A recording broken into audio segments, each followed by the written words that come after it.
Hi everybody, my name is Megan Dusky and this is my EDL 850 Module 1. A little bit about me. I am 27 years old. My husband and I live in north central Kansas where we farm and ranch. We raise cattle and pigs. I teach second grade at Rock Hills Elementary School and I graduated from K-State in 2016 with my bachelor's degree in elementary education. My hobbies. I love to be outside on the farm with my husband, and I enjoy reading, baking, and taking our dog Dixie, who is pictured here, for a walk. I also love to listen to true crime podcasts and audiobooks while I'm working in my classroom, working at home, or during my walks. A little bit about my work. This is my 6th year of teaching. My first year, I was the Reading and Math MTSS coordinator for pre-K through 4th grade at Northern Valley. And for the last 5 years, I have been teaching 2nd grade. 2 of those were at Northern Valley, and then the last 3 have been here at Rock Hills. I also coach high school volleyball at Rock Hills, and unfortunately, we lost yesterday at Sub-State, so we will not be moving on, and our season has ended. We at Rock Hills Elementary School offer a learning lab. This is very new. This is where we catch kids up after school 2 nights a week because of COVID, quarantine, just not being able to be at school. We get them caught up in math and reading so they don't have as much learning loss from being at home for 14-ish days. I also help out at CVA, which is our local grain elevator. I grade and weigh the trucks, normally only for wheat harvest, but they are so busy this year, I'm also going to help them with fall harvest. And I thought it was interesting to note that our school is currently adjusting to a full-time principal at the elementary school, so that has definitely changed our culture, our environment, and kind of changed the workload of some teachers around because we do have somebody who is in the building all day, every day. What kind of support do public schools receive? I want to start at local and then move on to state and federal. So when we talk about local supports, you have your school board and they are responsible for the remaining funds not covered by the federal and state governments. So that money comes from your county, and that would be done through property taxes on homes and businesses. And this would be about half of the operating costs. The other half comes from state and federal. State supports. The state establishes their own departments of education, and they can choose to delegate their authority to local school districts, but also can say, hey, we're going to reclaim that. They have additional standards, and they provide slightly less than half of operating costs, and that comes through income tax and sales tax. Federal supports. When a federal budget is passed, they set aside enough money to be approximately 10% of operating costs for schools. The money does come with requirements from all 3 branches of government, and they cannot force states to comply, but if they do cooperate, then they do receive that federal funding. Their job is to ensure that no student is denied, to provide funding access to educational opportunities for high-need students, support education research and development, and support the development of continuous improvement to educational systems. When we talk about who is in charge, we're going to start again locally, move on to state, and then federal. So locally, who is in charge? Your school board and superintendent.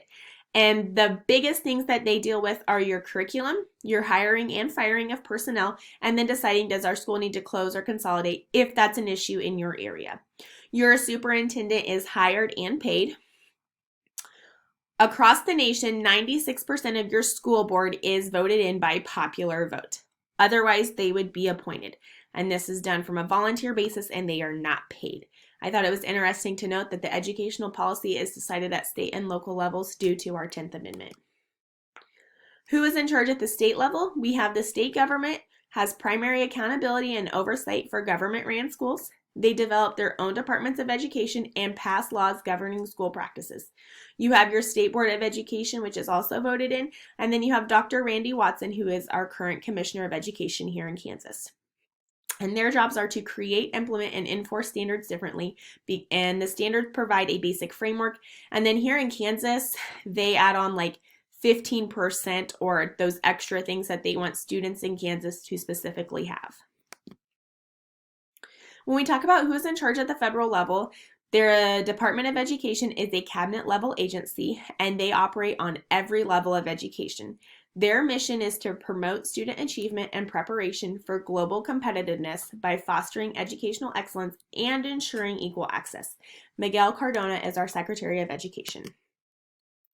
Which level has the most power and control over public education? As I mentioned earlier, due to the 10th Amendment, a lot of that power resides at the state and local levels. Again, they oversee the day-to-day operations of the school, and a lot of that control is at the local level. I wanted to put in here that when there was strict accountability on national test scores, we saw very little improvement on student achievement because a lot of the focus was on teacher compliance, not student success. When we talk about which level of government influences each one of these components, 6.1, I believe that is very local. They evaluate, develop, and implement management, communication, technology, school level governance, and operation systems that support each student's learning needs and promote the mission and the vision of the school. When we talk about component 6.2, that is local and state because they evaluate, develop, and advocate for data-informed and equitable resourcing plan that supports school improvement and student development. 6.3 is federal because they reflectively evaluate, communicate about, and implement laws, rights, policies, and regulations to promote students and adult success and well-being. How does this support the educational success and well-being of each student and adults? I've put in here that education is never completely neutral, and it is our government's job at varying levels to have the responsibility to recognize and treat students equitably under law, the wide range of philosophies, cultures, and beliefs. CLO correlation. This assignment correlated to the standards because it provided me with information about how each level of government is responsible for different layers in our educational system. It has also provided me with a newfound appreciation for those policymakers and those in charge of supporting school improvement, especially when we talk about those volunteered positions. As far as what was relevant for me, this assignment was relevant to my current learning because I am pursuing my administration degree, and it is important that I'm aware of each level of accountability our government has and their role in education.